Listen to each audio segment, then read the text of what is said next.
Sadgurunath Maharaj Ki Jai, and welcome to Jagadambe Reads the Holy Books of India.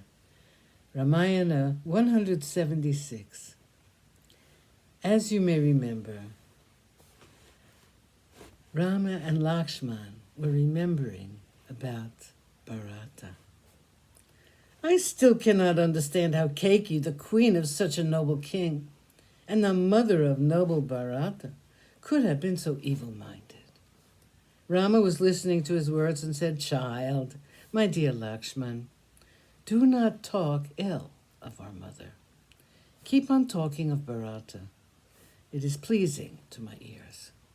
When you speak his name, my mind has become sad and greatly distressed, thinking of my beloved brother.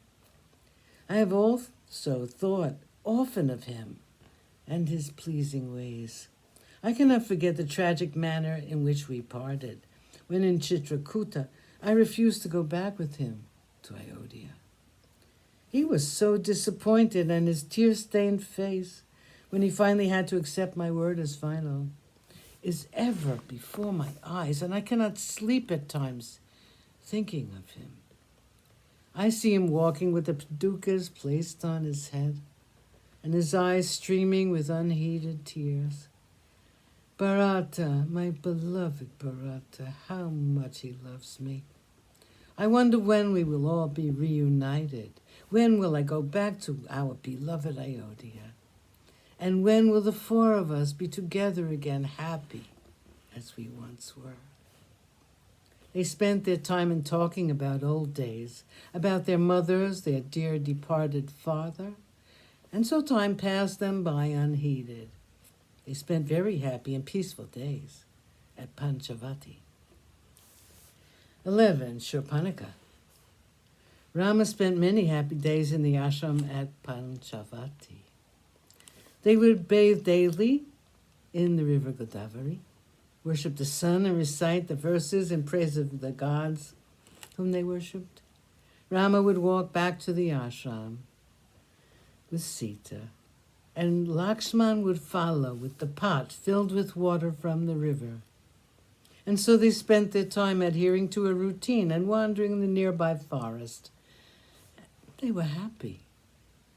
Rama with Sita by his side would look like the moon with his favorite star Chitra by his side. Once, when they were seated thus, Sita by the side of Rama and Lakshman some distance away, a Rakshasi, Shurpanakha by name, came there by chance. Shurpanakha was the sister of the famed Ravana. She stopped in her tracks and looked again and again at Rama. She saw his wide chest, his long arms, his eyes long and beautiful like the petals of a lotus, and his face glowing with a beauty which was not earthly. And she stood rooted to the spot. She had not seen so much beauty. This man was wearing his hair in a tangled mass as though he were a rishi, and yet he looked like a king. He was dark like a blue lotus, and his handsomeness was that of Mamata, the god of love. Shurpanakha realized that she was in love with him and wanted him for her lord. This ugly woman wanted the handsome man. She was enormous, and her eyes had lighted on this slim and lissom figure. Her eyes were red and cruel, and his eyes were soft and gentle. She was red-haired, and his hair was dark and soft in spite of the matting.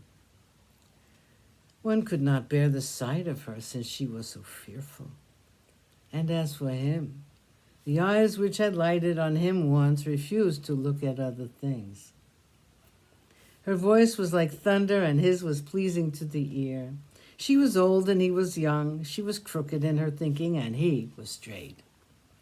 Shurpanakha could not resist the charm which was Rama, and she went to him. She asked him, "You seem to be a stranger in these places. You're wearing tree bark and deerskin, and your hair is matted like that of a rishi, but your arms belie your appearance. A bow, arrows, and a sword are not used by rishis. This is the dwelling place of Rakshasas. How did you come here? Tell me the truth."